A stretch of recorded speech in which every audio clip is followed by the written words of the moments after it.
ونشهد أن لا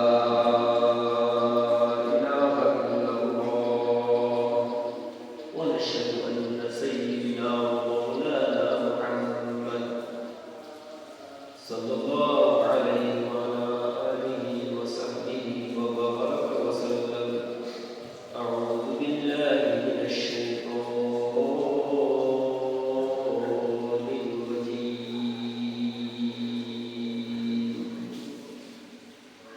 بسم الله الرحمن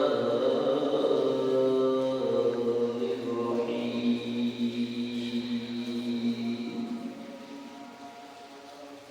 إلا ما شاء الله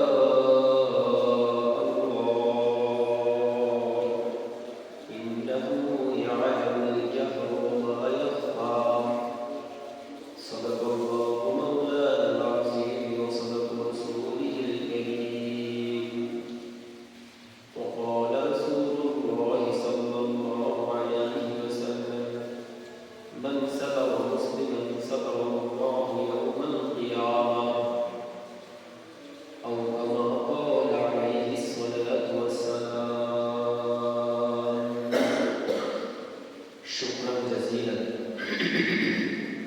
وشكرا عظيما لله رب العالمين، وشكرا كثيرا وسلاما لرسول الله صلى الله عليه وسلم. প্রথমেই আল্লাহ তাআলার নিকট শুকরিয়া জ্ঞাপন করি যে আল্লাহ তাআলা আমাদেরকে পবিত্র একটি মাস মাহে রমজান মাসে দ্বিতীয় জুমা,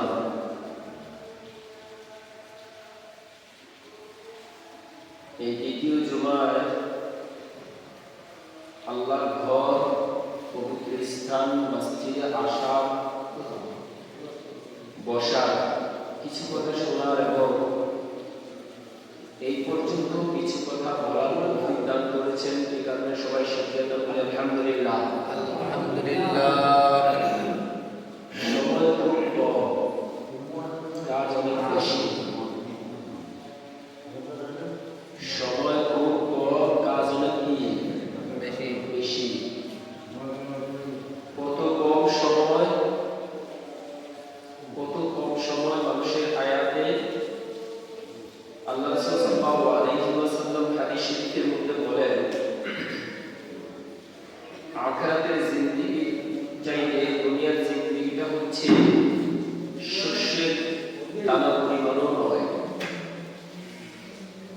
আখিরাতের জিন্দেগি চাইতে দুনিয়ার জিন্দেগিটা কি নয়? শস্যের দানা পরিমাণও নয়। আমরা এই দুনিয়ার মধ্যে আগমন করার পূর্বে অসংখ্য জায়গা, অসংখ্য রাস্তা অতিক্রম করে এই দুনিয়াতে এসেছি। দুনিয়ার সময়টা আমাদের কাছে বিশাল মনে হচ্ছে। ঘন্টা, মিনিট, সেকেন্ড, দিন, রাত, মাস, বছর, যুগ, অসংখ্য সময় আমরা অতিক্রম করছি। আমাদের কাছে মনে হচ্ছে অনেক সময়, অনেক কিছু আমরা পেয়েছি। বাস্তবিক অর্থে যদি মানুষ মানুষের দিকে খেয়াল করে, কখনো কখনো দেখবেন হঠাৎ করে মনে পড়ে, কবে জানি আমার জিন্দেগির হায়াতের 40 বছর চলে গেছে। হঠাৎ দেখবেন যখন একা বসে থাকেন, নিজের দিকে খেয়াল করে দেখবেন, হাই কিছুদিন আগে না এই জায়গাতে বসে বা এই পাশের বাড়ির পাশের মাঠের মধ্যে আমরা ছোটরা সবাই একসাথে খেলতাম, মনে হয় যেন এই তো কিছুদিন আগে। কিন্তু যখন দাড়িতে হাত দিয়ে দেখবেন যে কিছু দাড়ি পেকে গেছে, কিছু দাড়ি এখনো কালা আছে। বাস্তব না বাস্তব? একা বসে আছেন, মনে হবে কিছুদিন আগে না এখানে বসে বসে মাটি দিয়ে দুষ্টামি করছিলাম। কিন্তু কিছুক্ষণ পরে নিজের শরীরের দিকে তাকালে দেখবেন চামড়াটা কেমন যেন বস্তু থেকে পড়ে গেছে। বাস্তব না বাস্তব? জিন্দেগির হায়াতের 50 বছর, 60 বছর, 70 বছর কোন দিক দিয়ে চলে গেল নিজেও বলতে পারবেন না। কিন্তু মনে হচ্ছে দীর্ঘ বিশাল সময় আমরা অতিক্রম করছি। তো সময় অনেক, কাজ অনেক বেশি, বিশেষ করে আখির নবীর উম্মতের সময় একেবারেই কম, দুনিয়ার জিন্দেগির হায়াত একেবারেই কম। অন্যান্য নবীদের উম্মত নবীদের হায়াতের চাইতে আখির নবীর উম্মতের হায়াত একেবারেই কম। এই কারণে এই হায়াতের জিন্দেগিতে আপনাকে কাজ করতে হবে অনেক বেশি। কত বেশি কাজ করতে হবে? আল্লাহ রাসূল সাল্লাল্লাহু আলাইহি ওয়াসাল্লাম বলেন, দুনিয়ার জমিনের মধ্যে আল্লাহ তাআলা অসংখ্য নবী রাসূল পাঠিয়েছেন। ওই নবী এবং রাসূলরা হায়াতের জিন্দেগিতে অনেক বেশি হায়াত পেয়েছে। ওই নবী এবং রাসূলরা যে জান্নাতে থাকবে, আমি তার চাইতে উত্তম জান্নাতে থাকব। বিগত দিনের নবী এবং রাসূলদের হায়াতের জিন্দেগি উম্মতেরা যে পরিমাণ সময় পেয়েছে, যে সমস্ত জান্নাতে থাকবে, আখির নবীর উম্মতের হায়াতের জিন্দেগির সময়টাকে যদি কাজে লাগাতে পারে, বিগত নবীদের উম্মতের চাইতে দামি জান্নাতে তারা থাকবে। বলা সুবহানাল্লাহ। এই মর্যাদা কেন দেওয়া হয়েছে? প্রথম নম্বর হচ্ছে এই উম্মতকে এই মর্যাদা দেওয়া হয়েছে, এই উম্মত সকল নবীদের সর্দারের উম্মত। বলা সুবহানাল্লাহ। সর্দার কে? হযরত মুহাম্মদ মুস্তাফা সাল্লাল্লাহু আলাইহি ওয়াসাল্লাম। এই নবীর উম্মতকে হায়াত দেওয়া হয়েছে একেবারে কম, কিন্তু এই নবীর উম্মতের হায়াতের সময়টুকুকে আল্লাহ তাআলা মূল্যায়ন করে দিয়েছেন, দামি করে দিয়েছেন। সুবহানাল্লাহ। আগের নবীদের উম্মতের হায়াতের সময়ের যে মূল্য ছিল, এই নবীর উম্মতের সময়ের মূল্য তার চাইতে বেশি হয়ে গেছে। সুবহানাল্লাহ। এই নবীর উম্মতের সময়ের মধ্যে আল্লাহ তাআলা বিশেষ কিছু সময় রেখেছেন, বিশেষ কিছু জিনিস রেখেছেন, বিশেষ কিছু পয়েন্ট রেখেছেন, যেগুলোতে উম্মত ওই সময়কে, ওই বিশেষ পয়েন্টগুলোকে যদি কাজে লাগাতে পারে, আল্লাহ রাসূল সাল্লাল্লাহু আলাইহি ওয়াসাল্লাম বলেন, এই সময়গুলোকে কাজে লাগার কারণে, এই সময়গুলোকে মূল্যায়ন করার কারণে আখির নবীর উম্মতের মর্যাদা আল্লাহ তাআলা অন্যান্য নবীদের চাইতে বাড়ায় দেন। সুবহানাল্লাহ। বিশেষ করে এই যে রমজান মাস, আল্লাহ তাআলা কোন নবীর উম্মতকে এত দীর্ঘ সময়, এত দামি সময় দেয় না। সুবহানাল্লাহ। আল্লাহ তাআলা যত নবী পয়গম্বর পাঠিয়েছেন, কত নবী পয়গম্বরদের মধ্যে এত দামি সময়, এত মূল্যবান সময় আর কাউকে দেন নাই। এত লং টাইম, এত দীর্ঘ সময়, এত দামি সময় আল্লাহ তাআলা আর কাউকে দেন নাই। আল্লাহ তাআলা আমাদেরকে, আমাদের নবীর উম্মতদেরকে দান করেছেন। তো এটা শুকরিয়ার বিষয় কিনা? শুকরিয়ার বিষয়। এই সময়ের মধ্যেও, এই রমজান মাসের মধ্যেও, একে তো রমজান মাস, একে 70 মাস, একে কত মাস? 70 মাস। কথা বলেন, একে কত? 70, একে 700, একে 7 কোটি, 7 উপরে। এত দামি একটা মাসের মধ্যেও আল্লাহ তাআলা আরো কিছু দামি সময় দিয়েছে। বলেন সুবহানাল্লাহ। সেই দামি সময়গুলো কি? আল্লাহ তাআলা এত দামি সময়ের মধ্যে আরো কিছু দামি সময় দিয়েছেন, সেটা হচ্ছে ইতিকাফ। বলেন সুবহানাল্লাহ। ইতিকাফ। একে তো রমজান মাস সম্পূর্ণ মাসটাই দামি, এটার প্রতিটা সেকেন্ড দামি। আজকে দুঃখজনক বিষয়, আমাদের মসজিদের মুসল্লিরা হয়তোবা মসজিদে আসেন ঠিক, তবে দোকান পাটের মতো মনে করতেছেন। কয়েকবার আলোচনার মধ্যে খুব কষ্ট হইতেছে।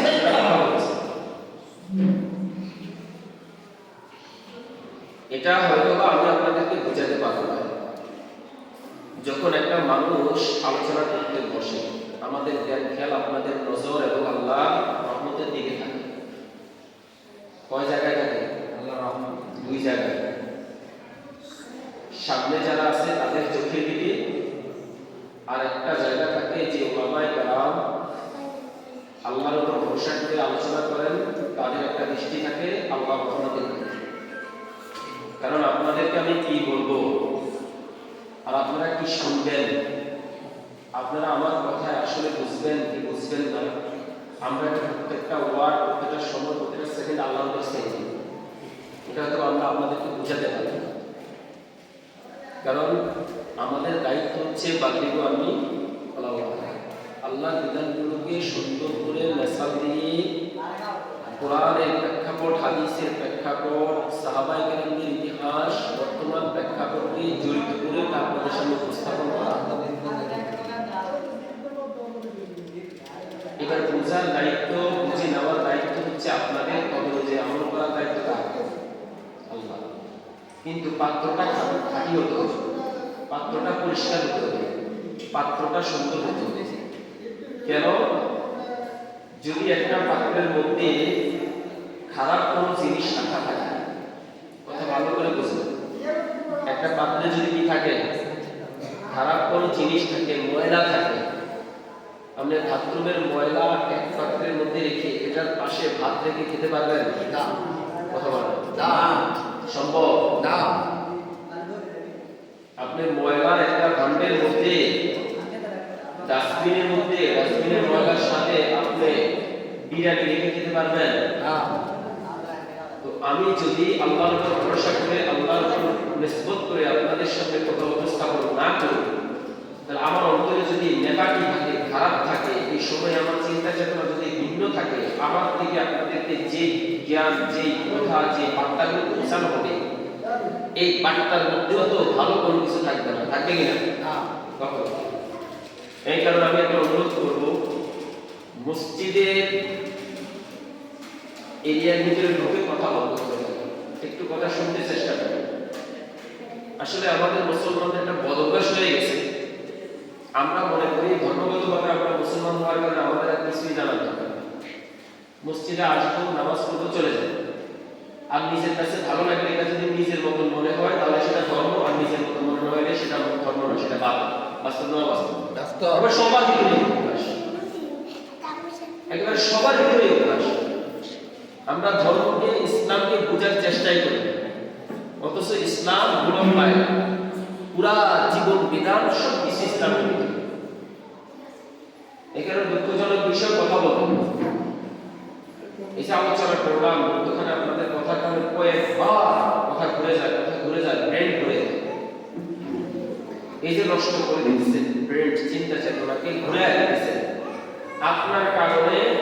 আর 10টা ভাই জিনিসটা খেয়াল করে শোনার চেষ্টা করতে পারতেছে না, ওখানে ব্রেন ঘুরে দিচ্ছে। তাহলে আপনি একা তো পাপের ভাগিদারি হচ্ছেন না, আরো অনেকের পাপের ভাগিদারি হচ্ছে, ঠিক কিনা? কি দরকার আছে সামান্য সময়? আমরা পুরো মসজিদে আসার পর থেকে আমরা জুমার দিন বেশি আমরা 45 মিনিট সময় দিতে থাকি, না 1 ঘন্টা। জুমা সবকিছু আলোচনা সবকিছু মিলে আমরা 1 ঘন্টা সময় থাকি। এই 1 ঘন্টা সময়কে আমরা আল্লাহর জন্য ব্যয় করতে পারি না? ধীরে ধীরে জিকির করতে থাকি। আপনার দিল যখন জিকিরের মধ্যে থাকবে, হুজুরের আলোচনাগুলো যখন আল্লাহর রহমত থেকে আসতে থাকবে, আপনার অন্তর্মধ্যে কথাগুলো বসবে। 1 দিন 2 দিন 3 দিন 4 দিন 5 দিন, একদিন না একদিন আল্লাহ তাআলা এমন একটা নূর ঢেলে দিবেন যে নূরের কারণে আল্লাহ আপনার জীবন পরিবর্তন করে দিবেন। আলহামদুলিল্লাহ। আমি কি কথা বুঝাইতে পারি? আসলে আমরা তো বড় কোনো কিছু না, আমরা আপনাকে আল্লাহর কাছে পৌঁছাতে পারবো না, হয়তো আমরা আপনাকে রাস্তা দেখা দিতে পারবো। কি দেখা দিতে পারবো? রাস্তা। এটা তো সহজ না, এটা তো কিনা যে আল্লাহ জান্নাত বানিয়েছে সে আল্লাহ জাহান্নামও বানিয়েছে। সুন্দর কথা কি বুঝাইতে পারছি? যে আল্লাহ কি বানাইছে? জান্নাত বানাইছে, ওই আল্লাহ জাহান্নামও বানাইছে। এই জান্নাত এবং জাহান্নাম দিবে কাকে?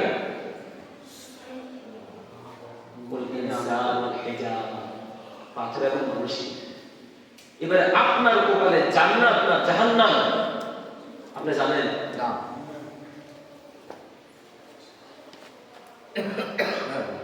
মানুষ জ্ঞানী হলে অল্পতেই বুঝে, আর যদি জ্ঞানী না হয় সারা জীবন তবে যদি বোঝানো হয় গ্রাম্য ভাষায় একটা কথা আছে, আক করলে ইশারা ভাষা, ব্যাক করলে ইশারা ভাষা। বাস্তব না বাস্তব? বাস্তব। আক করলে কি ইশারা ভাষা, আর ব্যাক করলে ইশারা ভাষা। একই সাথে স্কুলে পড়ালেখা করে ফার্স্ট বেঞ্চের ফার্স্ট ছেলেটা হঠাৎ করে আজকে একটু কথা বলতেছে, দুষ্টামি করতেছে। স্যার কি করে, পিছনের ছেলেটাকে লক্ষ্য করে, এই রাকিব কথা বলে, অথবা ব্যাগটা নিয়ে উঠে যায়, পিছনে একটা বাড়ি দিয়েছে, সামনে সব স্তব্ধ ঠান্ডা হয়ে গেছে। আর দেখা যায় যখন ব্যাগ কিলার অভাব নাই, তখন সবাই একটা একটা করে দিতে হবে। বাস্তব না বাস্তব? বাস্তব। এই কারণেই বললাম আমাদের এই আলোচনার দুইটা দিকে লক্ষ্য থাকে। কয়টা দিকে? দুইটা। একটা যারা আমাদের মুসল্লি হয়, যারা আমাদের শ্রোতা হয়, তাদের চোখের দিকে।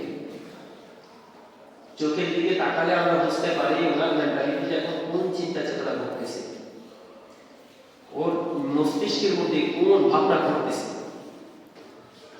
আরেকটা লক্ষ্য থাকে আমাদের, সেটা হচ্ছে আল্লাহর দিকে। আমার জবান দিয়ে যে কথাটা আসতেছে সেটা ইসলাম অনুযায়ী, কোরআন অনুযায়ী হচ্ছে কিনা, আল্লাহ আমার এই কথার দ্বারা আপনার এই বান্দাগুলোকে আপনি পরিবর্তন ঘটাবেন কিনা। আমার পাত্রের ভিতরে যদি চিন্তা চেতনা, আমার পাত্রটাই যদি নোংরা হয়, অনেক সময় অনেক মানুষ বলে কে কি বলছে সেটা দেখার বিষয় নাই, কি বলছে সেটা দেখো। আমি মনে করি কে বলছে আগে সেটা দেখো, এরপরে কি বলছে সেটা দেখো। আগে কে বলছে সেটা দেখো, এরপরে কি বলছে সেটা দেখো। কারণ যেই পাত্র থেকে আমার কাছে আওয়াজ আসতেছে সেই পাত্রটা পুরো পবিত্র কিনা সেটা তো আমার জানা দরকার, ঠিক কিনা?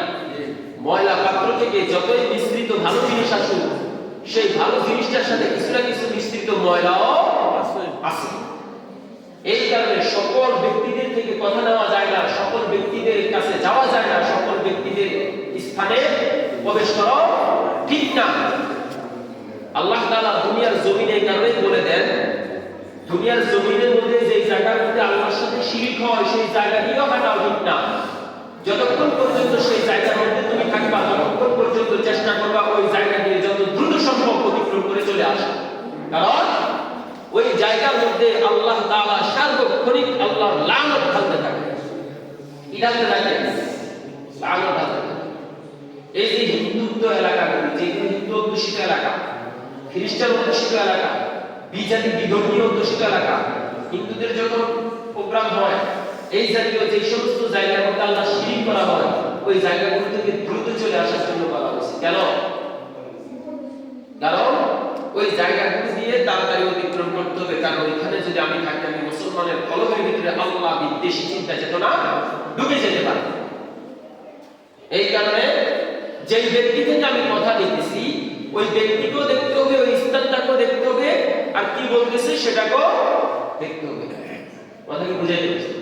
এই কারণে আমাদের চিন্তা চেতনা, আমাদের ভাবনা, আমাদের কথাবার্তা সবকিছুর মধ্যে আমরা ওইটা প্রসিল চেষ্টা করি।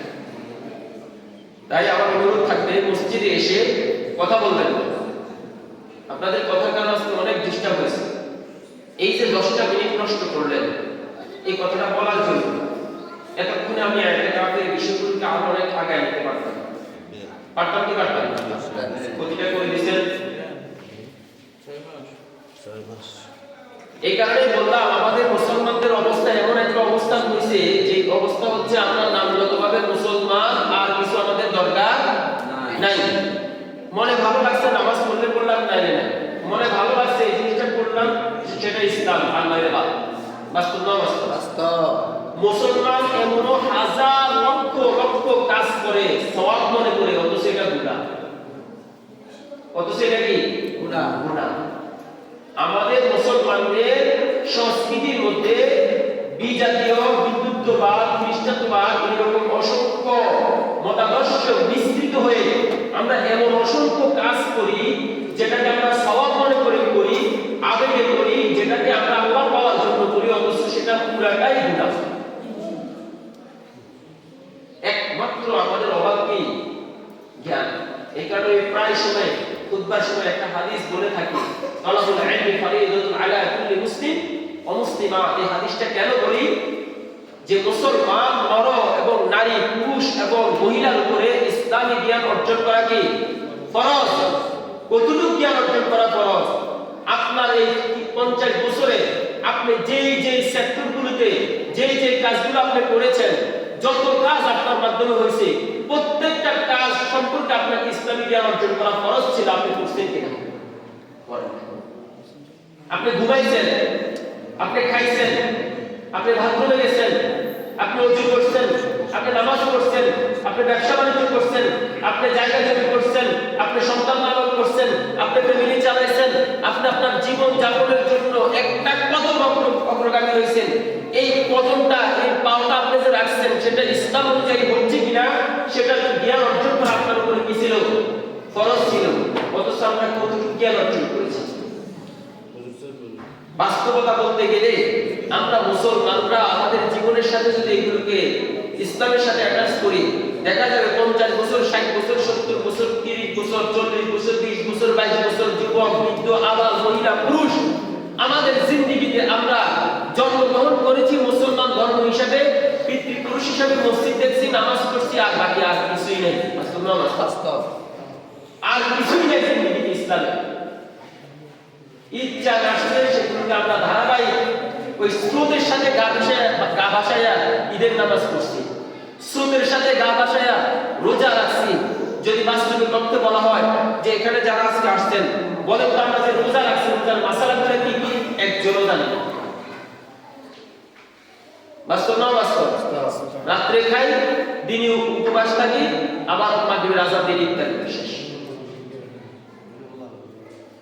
অবাস্তব কথা বলছি। কিন্তু সেহরি খাওয়ার সুন্নত তরিকা কি? ইফতারের সুন্নত তরিকা কি?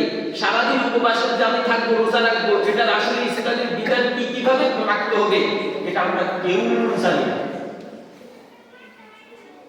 শুধু হুজুররা জানে। হুজুররা জানলে হলে আমরা একটা মাটি নামাজপুর অথবা আমাদের মসজিদের খতিব সাহেব হুজুর মানুষ, হুজুর এটা সম্পর্কে জানছে, শুক্রবার আসলে বলবে, শুনলাম, বাড়িতে যাই করতে। বাস্তব না বাস্তব?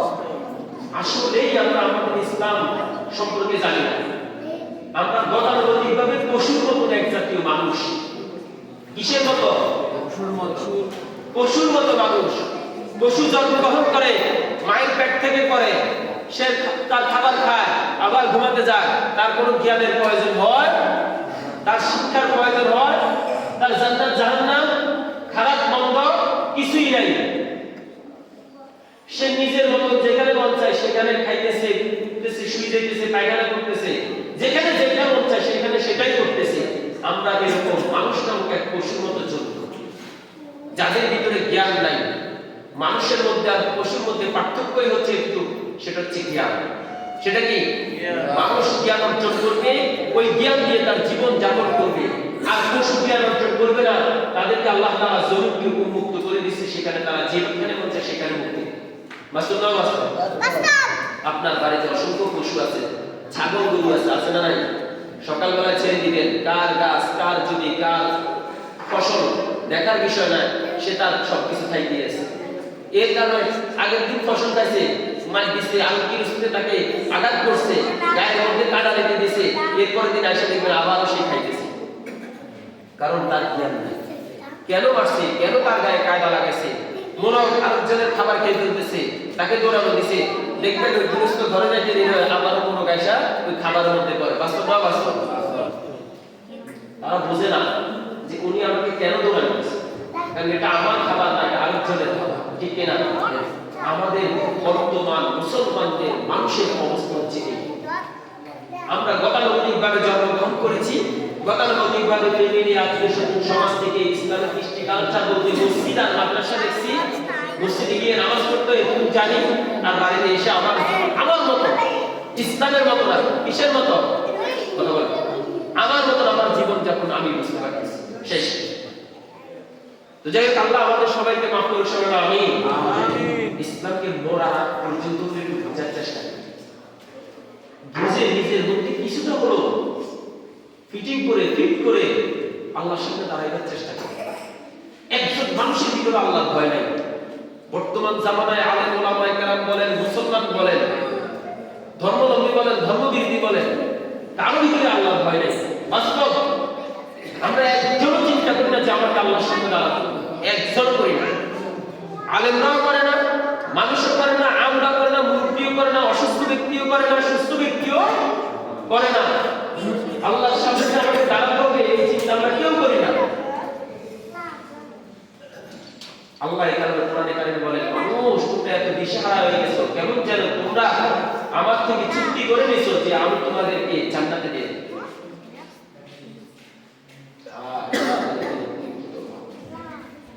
যুবক চিন্তা করে না আমার মতো যুবক আমার বাড়ির পাশে কবরে শুয়ে আছে। বৃদ্ধ চিন্তা করে না আমার মতো অনেক বৃদ্ধ আমার পাশেই ঘরের নদী কবরস্থানে শুয়ে আছে। একজন মা চিন্তা করে না আমার মতন কত মা কবরে শুয়ে আছে। একজন বোন চিন্তা করে না আমার মতো বোন রাস্তা দিয়ে হাঁটার সময় গোরস্থানগুলোতে শুয়ে আছে। মনে করে দুনিয়ার জমিনে আসছি, এটাই চিরস্থায়ী, এটাই শেষ। নাস্তিক মোর্তাদের ধর্ম যেরকম আমার জিন্দেগিও ওইরকম। বাস্তব না বাস্তব?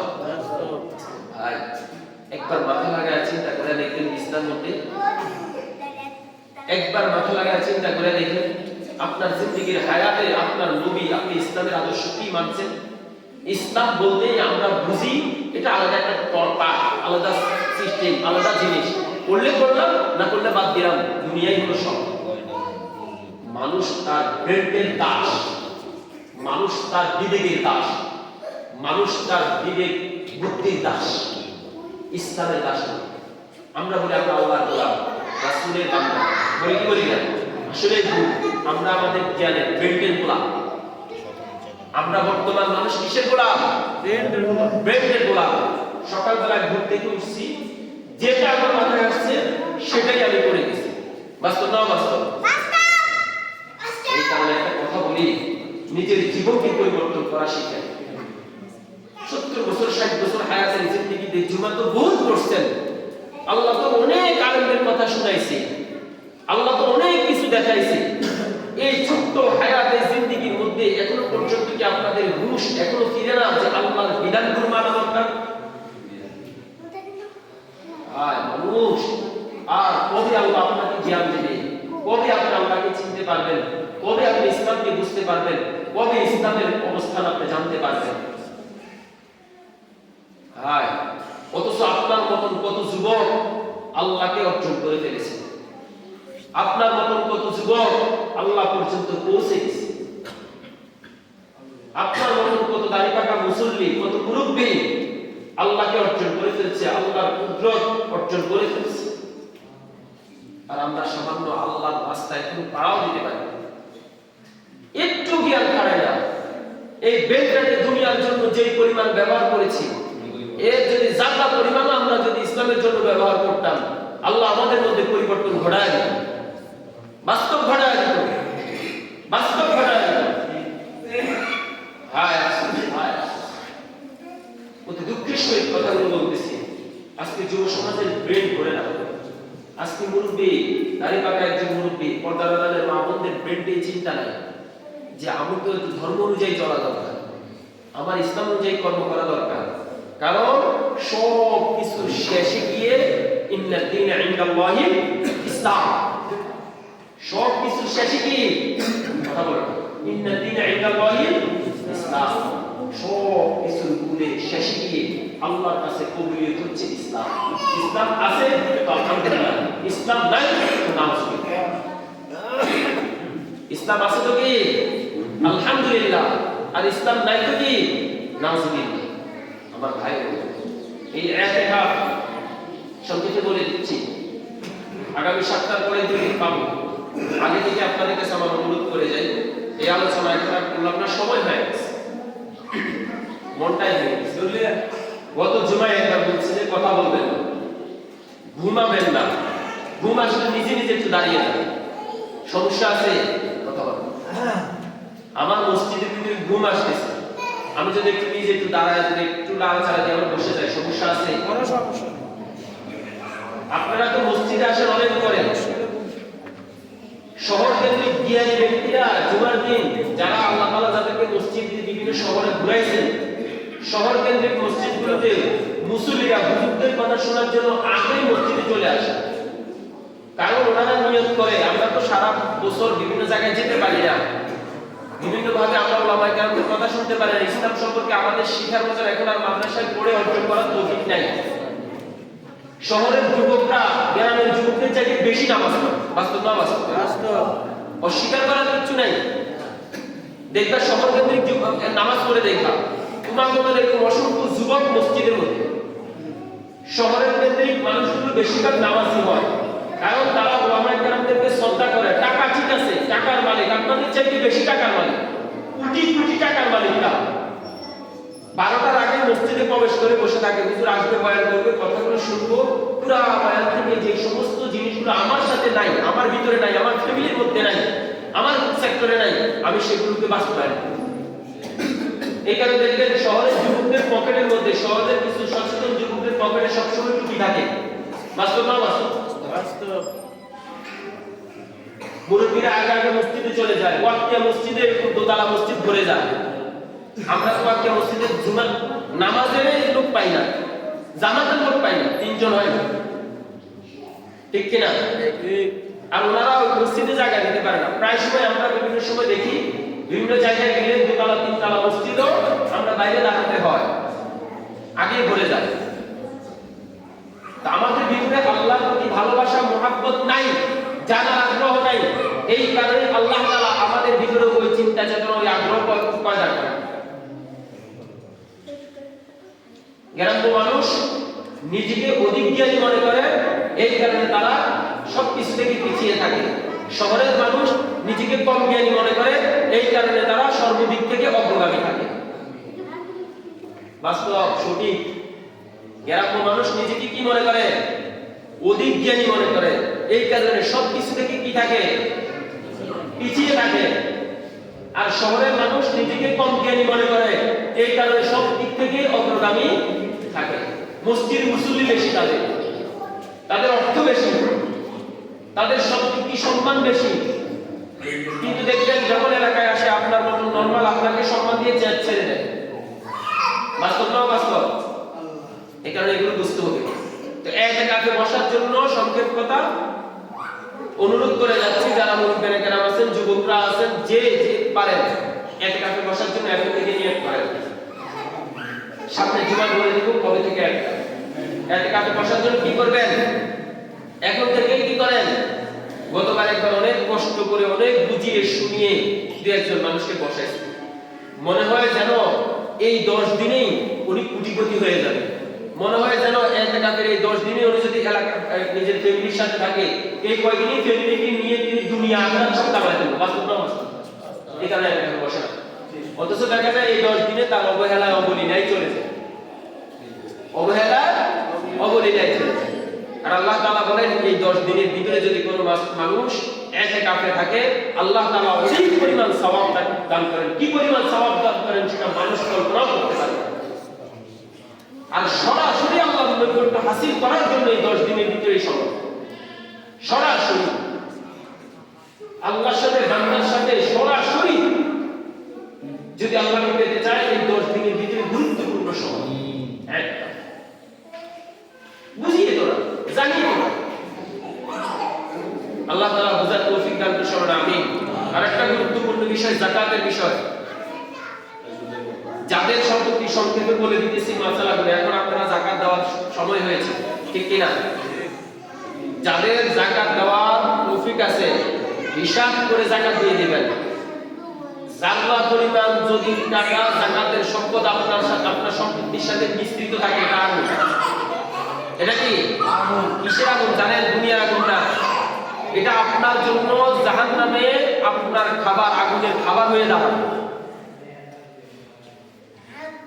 এই কারণে যাদের কাছে যাকাত পরিমাণ সম্পদ আছে, কতটুকু? 52.5 কোটি রূপা।